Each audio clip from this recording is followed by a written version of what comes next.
tour tape in English on my way in.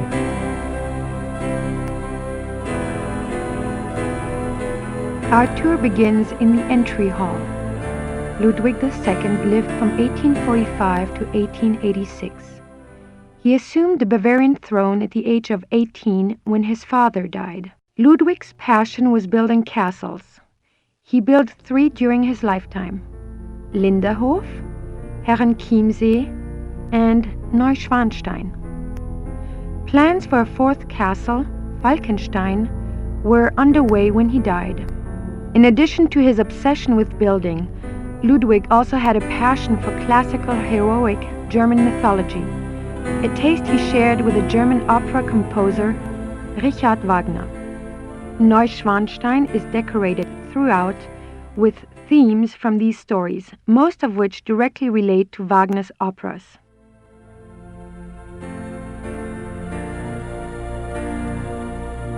The paintings in this room are from the Siegfried Saga.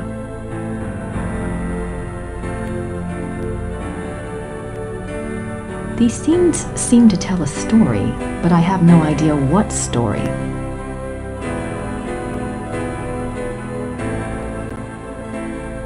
I wonder where that door leads. The closed door leads to the tower, which is not part of the tour. The king was making his way to this very door when he was arrested in 1886.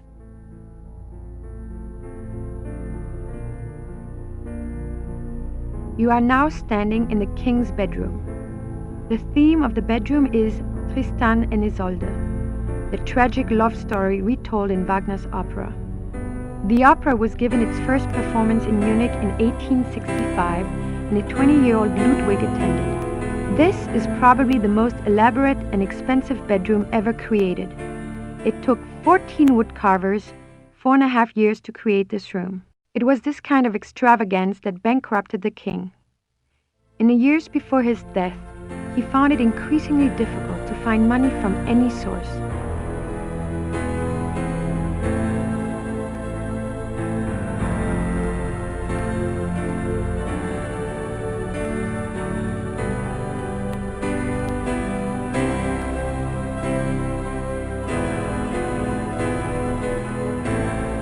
Did they have running water in 1886? Maybe Ludwig thought all this luxury would help him sleep. The richly carved bed, with its canopy, resembles a Gothic building and its turrets. The bed's draperies were handmade by dozens of Bavarian seamstresses.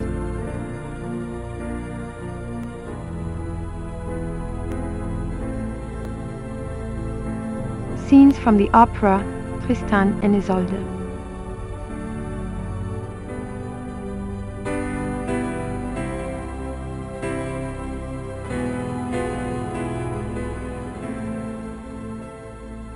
This is Ludwig's private chapel.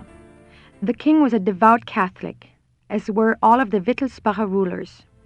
They supported the Roman Church even when other European countries were dominated by Protestantism. It's a beautiful crucifix, ivory and gold.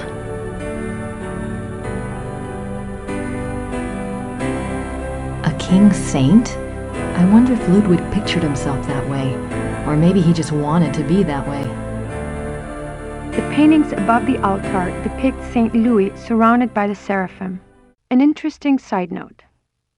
For a period of about a year, the Louis images in all 3 castles were ordered to be covered up with black cloth on the unfathomable whim of the king.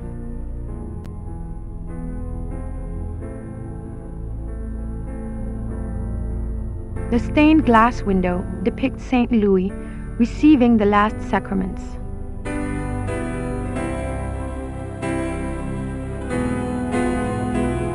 The Black Madonna of Altadene.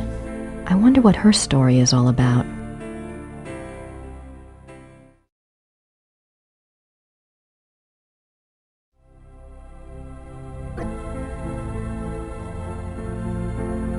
This is the king's living room. The walls are decorated with scenes from the Lohengrin saga. The king first saw Wagner's opera Lohengrin when he was 16. and it so affected him that he considered it a form of enlightenment. The tragedy of Lohengrin was his essential loneliness. This too was Ludwig's own fate. Ludwig withdrew more and more into his fantasy world of epic heroes and absolute monarchy. An ideal he was determined to create in his castles if he could not have it in his real life. He only wanted to be alone with his dreams, so much so that even his servants were kept at a distance and were not allowed to look at him. What were you afraid they'd see?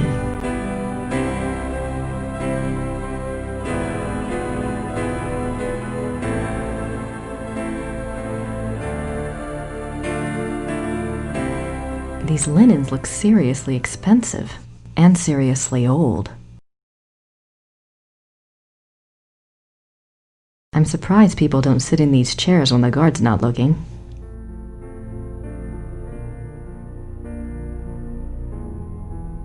The miracle of the Grail.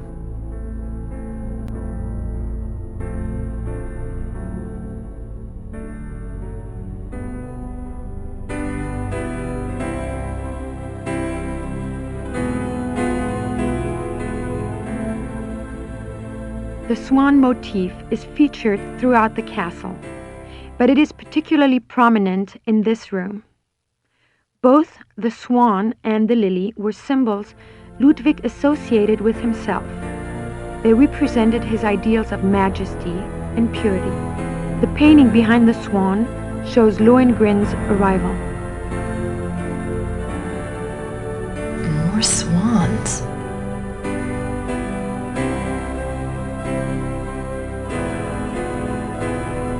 This is a reproduction of the grotto from the Tannhäuser Saga. In such places, Ludwig could pretend he was one of his beloved mythic heroes. As the grotto personifies, the castles were solitary playgrounds built for Ludwig alone. He believed the masses were too coarse to appreciate fine art, and he seldom entertained guests. In fact, Ludwig had a standing order that upon his death, the castles were to be destroyed. Fortunately, the estate was in such debt that the castles were opened for paying tours only weeks after Ludwig's death. They haven't closed since. It is one of the great ironies of Ludwig's story that the castles that he was thought insane for building are now considered Bavaria's finest treasures. They have paid for their construction many times over.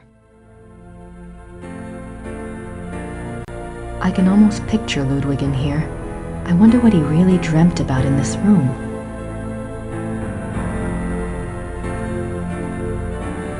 This is the king's study. Ludwig spent much time at his desk writing letters, drawing up plans for his projects, and studying his favorite authors. He loved poetry, history, and the classics. In later years, he also studied the occult. What affairs of state he did reluctantly attend to were generally attended to alone at his desk in writing. His reluctance to meet with his heads of state and perform the duties of the king were one of the reasons for the charges brought against him in 1886. But Ludwig dreamt of true kingship and a true monarchy, and the small powers left to him after Bavaria's succeeded power to Prussia only incited his disdain and frustration. I wonder why he was studying the occult before he died. I doubt there's anything left in there now. Besides, the guard would kill me if I touched it.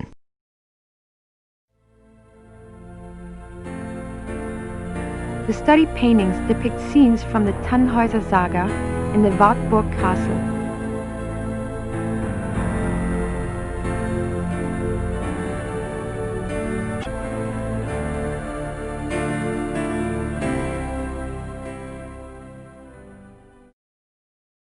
This is the final room of our tour, the Singers' Hall. It was modeled after the Singers' Hall of the Wartburg Castle, where minstrel competitions were held in the 13th century. The hall was built for small private concerts, but Ludwig himself never gave one here. It is said that during the last few years of Wagner's life, he came to Neuschwanstein frequently and performed for the king alone in this room. The hall is probably best known for its enigmatic wolf paintings. The original paintings were from the Parsifal saga, but in 1882, Ludwig had them replaced, supplying the description and titles of the new paintings himself. While all the other rooms in the castle show scenes from Wagner's operas, the scenes in this room are not from any opera that anyone can identify. It is yet another of the many mysteries associated with the life of the fairy tale king.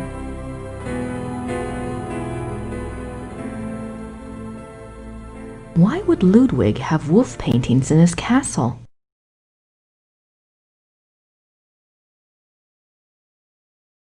Engelhart and the Blacksmith. Engelhart courts Hildegunde.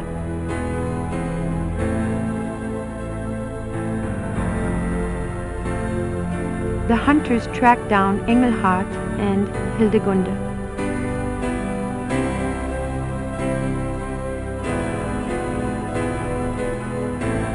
Hildegunde's imprisonment.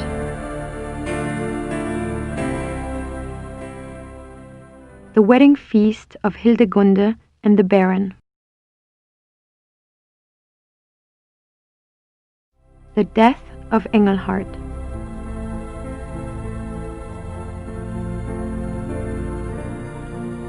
Nice view of the Alps. Ludwig's childhood castle, Hohenschwangau, is visible from the lookout in the Singers' Hall.